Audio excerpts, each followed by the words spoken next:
The federal courtroom was so quiet that the soft rustle of a single page echoed through the chamber. Every seat in the gallery was occupied. Reporters leaned forward, with pens poised above their notebooks. Television cameras remained fixed on the front of the room, waiting for the moment everyone knew was coming. At the plaintiff's table sat Daniel Mercer, a 58-year-old retired U.S. Air Force veteran. His posture was as straight as it had been during decades of military service. His expression revealed neither anger nor satisfaction, only quiet determination. Across the aisle, former HOA President Cynthia Holloway adjusted the sleeve of her charcoal suit for what felt like the 100th time that morning. The confidence she had displayed for months had disappeared. Her attorneys whispered urgently, while stacks of evidence covered their table. Judge Harold Whitmore slowly opened the final case file. He looked around the courtroom before speaking. "This case," he said in a calm but unmistakably firm voice, "was never simply about an American flag." The room became even quieter. "It is about whether a homeowners association believed it could place its own authority above the rights protected by federal law." A reporter immediately began typing. Another exchanged a stunned glance with a television producer. Daniel never looked away from the judge. Cynthia lowered her eyes toward the table. Judge Whitmore continued, "Before this court announces its decision, the public deserves to understand exactly how a neighborhood disagreement became one of the most significant civil rights cases this district has seen in years." The courtroom faded into silence, and it all began nearly 11 months earlier. If you enjoy stories where courage defeats corruption and justice always wins, subscribe, and let's begin. Every morning at exactly 7 o'clock, Daniel Mercer stepped onto the front porch of his home in the quiet community of Maple Ridge, Colorado. Routine had shaped his life for decades. Coffee first, a brief walk around the yard, then the same simple ceremony he had performed since retiring from the Air Force. He carefully unfolded a large American flag, inspected it with respect, and attached it to the polished white flagpole standing in the center of his front lawn. As the flag climbed into the cool Colorado morning air, Daniel placed his hand over his heart. For him, the flag wasn't decoration. It represented friends who never came home. It represented promises made and promises kept. His neighbor, Maria Alvarez, smiled as she watered flowers across the street. "Morning, Daniel." "Morning, Maria. The flag looks beautiful today." Daniel smiled. "It always does, when the wind cooperates." Children waiting for the school bus waved at him. Several parents greeted him with friendly smiles. Life inside Maple Ridge was usually peaceful. Neighbors knew each other. Barbecues filled summer evenings. Holiday decorations lined every street. Daniel believed he had finally found the quiet life he'd earned. Unfortunately, someone else viewed that same flag very differently. Later that afternoon, a black luxury SUV rolled slowly through the neighborhood. Behind the wheel sat Cynthia Holloway, president of the Maple Ridge Homeowners Association. She rarely drove without inspecting something: a mailbox, a trash can, an overgrown hedge. She believed appearances reflected authority. As she turned onto Daniel's street, something immediately caught her attention: the American flag. She slowed the SUV until it nearly stopped. Her eyes narrowed. She reached for a clipboard resting on the passenger seat. Without leaving her vehicle, she wrote several notes before driving away. Daniel noticed the SUV, but thought nothing of it. After all, who could possibly object to an American flag? 3 days later, the answer arrived inside his mailbox. A white envelope carried the official Maple Ridge HOA logo. Daniel opened it while standing on his porch. His smile slowly disappeared. Notice of violation. The letter claimed his flagpole exceeded approved neighborhood dimensions. It further alleged the flag created visual inconsistency with surrounding properties. Daniel read the page twice, then a third time. The HOA demanded the flag be removed within 7 days. Failure to comply would result in daily fines. He stared at the paper in disbelief. "There has to be some mistake," he quietly muttered. That evening, he carefully reviewed the community handbook. The language was vague. It discussed exterior structures, landscaping, paint colors, but nowhere did it clearly prohibit displaying the American flag. The following morning, Daniel called the HOA office. A receptionist politely informed him the decision came directly from President Cynthia Holloway. "If you'd like to discuss it," she explained, "you'll need to attend next Tuesday's board meeting." Daniel thanked her and ended the call. He wasn't angry, not yet. He believed reasonable people could solve reasonable misunderstandings. He neatly placed the violation notice inside a folder. Then he walked outside. The American flag still waved proudly above his lawn. Daniel looked up at it for several long seconds. "I didn't spend 26 years defending this country," he whispered, "just to be told I need permission to honor it." He turned toward his house, unaware that the next HOA meeting would change not only his life, but the future of the entire Maple Ridge community. The following Tuesday evening, the Maple Ridge Community Center was filled beyond capacity. Word had spread quickly. Some residents came because they were curious.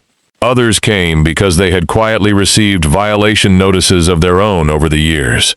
Daniel entered, carrying only a thin folder containing the HOA letter and a copy of the community bylaws. He nodded politely to neighbors before taking a seat. At precisely 7 o'clock, Cynthia Holloway struck the gavel.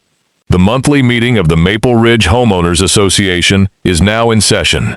After approving routine business, she looked toward Daniel. "Mr. Mercer, you requested to address the board." Daniel stood calmly. "I appreciate the opportunity." He held up the violation notice. "I've read our governing documents several times. I can't find any rule that prohibits me from displaying the American flag. If I've overlooked something, I'd appreciate someone showing me where." The room fell silent. Several homeowners quietly nodded. Instead of answering, Cynthia folded her hands. "The board has broad authority to maintain neighborhood aesthetics." Daniel remained respectful. "I understand that. I'm simply asking which specific rule I've violated." Cynthia glanced at another board member before replying. "The board has already made its determination. So, there isn't a written rule? Our decision is final." Murmurs spread through the audience. Daniel looked around the room before speaking again. "Respectfully, rules should apply equally to everyone." Cynthia's expression hardened. "This discussion is over."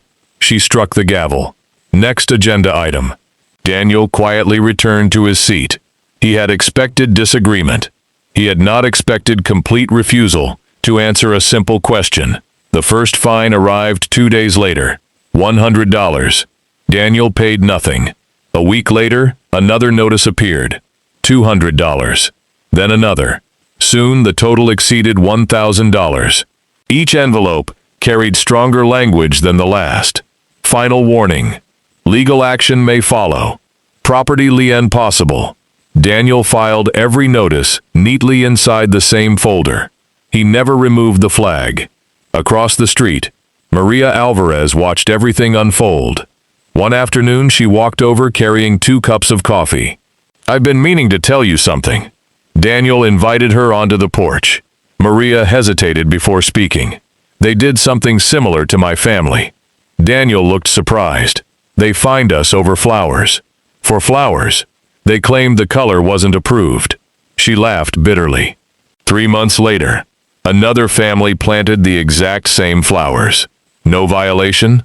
She shook her head. "None." Daniel frowned. "Did you challenge it?" "I tried." "And?" Maria looked toward the street. "I learned that arguing with the HOA usually made things worse." Daniel slowly closed his folder. "So this isn't just about me," Maria quietly answered. "No." Within weeks, more neighbors began approaching Daniel, only privately. One complained about parking rules. Another described repeated inspection notices. A retired couple revealed they had paid thousands of dollars simply to avoid conflict. Everyone shared one thing in common: fear. No one wanted to become the HOA's next target. Meanwhile, local investigative reporter Ethan Brooks received an anonymous email. Its subject line read, Veteran being fined for flying the American flag. At first, Ethan assumed it was exaggerated, but after reviewing copies of the violation notices, something didn't make sense. He drove to Maple Ridge the next morning. Daniel was trimming hedges when Ethan introduced himself. "I don't usually interview reporters," Daniel admitted. "I'm not looking for headlines," Ethan replied. "I'm looking for facts." Daniel appreciated the honesty. For nearly an hour, they reviewed every document together. When Ethan finished reading, he asked one question. "Have you spoken with an attorney?" "Not yet. I think you should." That evening, Daniel sat alone in his study. Military photographs lined one wall. A folded ceremonial flag rested inside a glass display case, beside medals earned over 26 years of service. He looked from the display case to the violation notices spread across his desk. One thought kept returning. This was never about the size of a flagpole. He opened his laptop and began researching federal laws protecting the display of the American flag. The more he read, the more concerned he became. Court decisions, federal statutes, property rights, constitutional arguments. None resembled the explanation the HOA had given him. For the first time since receiving the notice, Daniel wondered whether the HOA had crossed a legal line far more serious than anyone realized. He closed the laptop and looked once more at the flag outside his window, gently moving in the evening breeze. "This isn't about winning an argument anymore," he said quietly. "It's about standing up when someone abuses authority." The next morning, Daniel scheduled a meeting with one of Colorado's most respected constitutional attorneys. A decision that would transform a neighborhood dispute into a federal legal battle and uncover secrets the HOA had spent years trying to keep buried. 3 days later, Daniel stepped into the downtown Denver law office of Rebecca Sloan. Her reputation was well known throughout Colorado. She had spent 2 decades handling constitutional and civil rights cases, and she had earned a reputation for accepting only cases she truly believed in. She welcomed Daniel with a firm handshake. "I've reviewed the documents you emailed," she said, "but I want to hear the story from you." For nearly 2 hours, Daniel explained everything, from the first violation notice to the escalating fines, and the HOA meeting, where no one could point to an actual rule. Rebecca listened without interrupting, occasionally making notes. When Daniel finished, she remained silent for a moment before asking a single question. "Do you believe they're treating everyone the same way?" Daniel shook his head. "No. Can you prove it?" "I'm not sure." Rebecca leaned back. "Then that's where we begin." Within days, Rebecca's legal team started gathering evidence. They interviewed residents, requested HOA records, and compared years of violation notices. What they discovered shocked even the experienced attorneys. Homes throughout Maple Ridge displayed American flags of similar size. None of those owners had received a single citation. Several board members even had decorative flagpoles on their own properties. One board member displayed multiple seasonal flags throughout the year without consequence. Only Daniel had been targeted. Rebecca spread dozens of photographs across the conference table. "This isn't consistent enforcement." She looked directly at Daniel. "This is selective enforcement." The investigation continued. Then came the first major breakthrough. A former HOA board treasurer contacted Rebecca's office. He had resigned nearly a year earlier after repeatedly questioning financial decisions. "I'm tired of staying quiet," he told her. He handed over copies of internal emails, meeting notes, and accounting records. Rebecca spent the entire evening reviewing the files. Near midnight, she stopped reading and stared at her computer screen. Several official meeting minutes had been altered after meetings had already concluded. Votes had been rewritten. Discussions had disappeared. Entire objections had been removed from the official record. The deeper she looked, the worse it became. The financial records raised even more troubling questions. Thousands of dollars, labeled as administrative consulting, had been approved without detailed invoices. Legal expenses appeared connected to disputes that had never been disclosed to homeowners. Board reimbursement requests lacked documentation. Rebecca quietly closed the file. This case just changed. The following morning she called Daniel. "You need to come in." When Daniel arrived, Rebecca placed several binders on the conference table. What started as a dispute over a flag is no longer the real story. She opened the first binder. This HOA may have been abusing its authority for years. Daniel slowly turned the pages. Photographs, emails, financial statements, witness declarations. Every document pointed toward the same conclusion. The flag had simply been the latest excuse. Meanwhile, investigative journalist Ethan Brooks continued following the story. His first article was published under the headline, "Veteran Questions HOA Enforcement After Flag Dispute." The response was immediate. His inbox, filled with emails from current and former Maple Ridge residents. Some attached photographs. Others shared old violation notices. Several described intimidation after questioning HOA leadership. One message stood out. It simply read, "I have recordings from board meetings they said never happened." Within a week, Ethan had interviewed more than 20 residents. Patterns began emerging. Families who questioned spending suddenly received inspection notices. Residents who challenged board decisions found themselves facing unexpected fines. Those who remained silent were rarely bothered. Ethan realized Daniel's story wasn't unique. It was simply the first one reaching public attention. Rebecca filed a federal civil rights lawsuit on Daniel's behalf. The complaint alleged selective enforcement, retaliation, abuse of authority, and violations of federally protected rights. The lawsuit demanded damages, court-ordered reforms, and complete disclosure of HOA records. News spread quickly across Colorado. Television stations picked up the story. National media began calling. Maple Ridge was no longer an anonymous suburban neighborhood. It had become the center of a growing legal controversy. Pressure inside the HOA intensified. Several board members privately urged Cynthia Holloway to settle the case before more information became public. She refused. "I'm not paying him a single dollar," she snapped during an emergency board meeting. "He'll lose." But confidence was becoming harder to maintain. Federal subpoenas soon arrived, demanding emails, financial records, meeting minutes, and years of internal correspondence. For the first time, Cynthia looked genuinely worried. Then came another unexpected witness. Officer Jacob Mills responded to Rebecca's request for public records. His report showed that over the previous 18 months, police had been called to Daniel's property multiple times for anonymous complaints. Every complaint had been investigated. Every complaint had been found baseless. Officer Mills remembered Daniel clearly. "He was always respectful," he testified during a deposition. "In my professional opinion, none of those complaints justified police action." Rebecca added the report to the growing stack of evidence. By now, the case had expanded far beyond one flag, one fine, or one disagreement. It had become a question of whether an entire HOA leadership had used its power to intimidate the very homeowners it was supposed to serve. And in just a few weeks, every piece of that evidence would be tested under oath in federal court.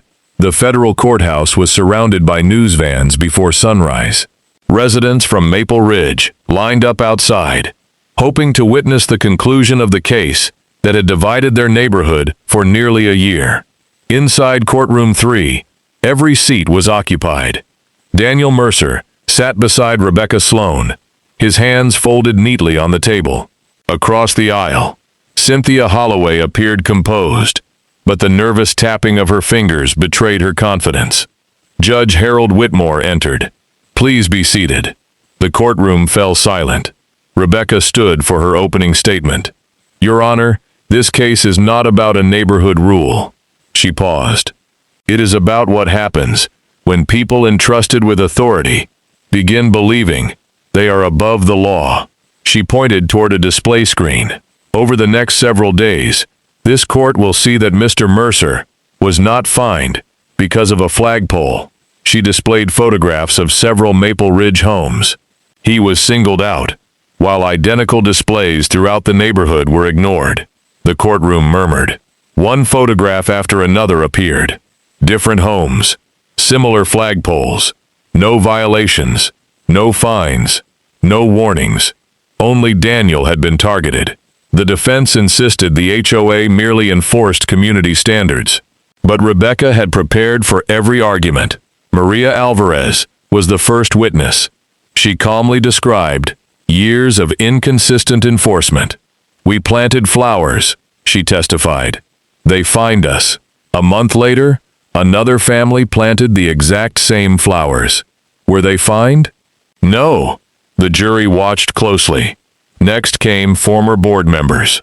Under oath, they admitted decisions were often made without consistent standards. One former treasurer identified altered meeting minutes. Another confirmed that objections had disappeared from official records after meetings ended. Then Ethan Brooks testified about the dozens of homeowners who had contacted him independently with similar experiences. A clear pattern emerged. The case was no longer about one homeowner. It was about a culture of intimidation. Rebecca saved her most important witness for last. Officer Jacob Mills approached the stand. "Officer," Rebecca began, "how many times were you dispatched to Mr. Mercer's residence?" "7. And what did each investigation conclude?" "No criminal activity. No ordinance violations. No threats. No disturbances." Rebecca nodded. "In your professional opinion, were these repeated complaints justified?" "No." "Would you describe them as unusual?" "Yes." The courtroom grew quiet again. Then came Cynthia Holloway's testimony. She walked confidently to the witness stand. Rebecca approached slowly. "Ms. Holloway, you testified that the HOA applied its rules equally." "Yes." Rebecca displayed another photograph. "Is this home inside Maple Ridge?" "Yes." "And does it display an American flag?" "It appears so." "No violation?" "I don't recall." Rebecca displayed another. "And this one?" Silence. Another. Another. Each photograph showed nearly identical flag displays. No citations. No fines. Finally, Rebecca projected an internal HOA email recovered during discovery. It had been written by Cynthia herself. "Mr. Mercer refuses to cooperate. Increased pressure may encourage compliance." The courtroom gasped. Rebecca stepped closer. "Ms. Holloway, was Mr. Mercer being punished because of his flag?" "No." "Then why was he the only homeowner receiving escalating fines?" Cynthia hesitated. She searched toward her attorneys. No answer came. Judge Whitmore quietly observed everything. Closing arguments lasted less than 2 hours. Rebecca ended with a single sentence. "Freedom is tested not when it is convenient, but when someone in authority decides it has limits." The courtroom remained silent. Judge Whitmore recessed to review the evidence. The wait felt endless.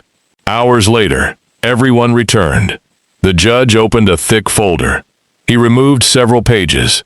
Looking directly at both parties, he began. "The evidence clearly demonstrates selective enforcement, retaliation, and conduct inconsistent with the responsibilities entrusted to this homeowners association." He turned toward Daniel. The plaintiff exercised rights protected under federal law. Then, he faced the defense. "This court finds that the actions taken against Mr. Mercer were unlawful." The room became perfectly still. Judge Whitmore continued. "The court awards compensatory damages to the plaintiff, orders reimbursement of all improperly assessed fines and legal expenses, and directs immediate governance reforms within the Maple Ridge Homeowners Association." He paused. "In addition, this court orders independent oversight of future HOA elections and financial practices." A wave of emotion swept through the gallery. Some residents quietly wiped away tears. Others exchanged relieved smiles. Daniel closed his eyes for a brief moment, not in celebration, in gratitude. Weeks later, Maple Ridge looked different. New board members were elected. Financial records became transparent. Violation procedures were rewritten with clear standards. Residents who had once remained silent finally attended meetings without fear. One Saturday morning, the neighborhood gathered for a community picnic. Children laughed beneath blue skies. Families shared homemade food. Veterans from the community stood together near the entrance. Daniel walked to the familiar white flagpole in his front yard. He unfolded the American flag with the same care he had shown every morning for years. As it rose into the breeze, the entire gathering fell quiet. One by one, neighbors stood. Several placed their hands over their hearts.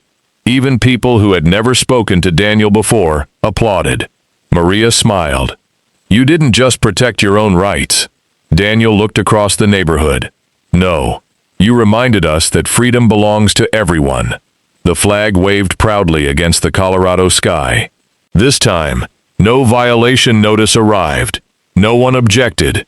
And for the first time in a long time, Maple Ridge felt like the community it was always meant to be. Some victories are measured in dollars, but the greatest ones remind a nation that freedom should never require permission.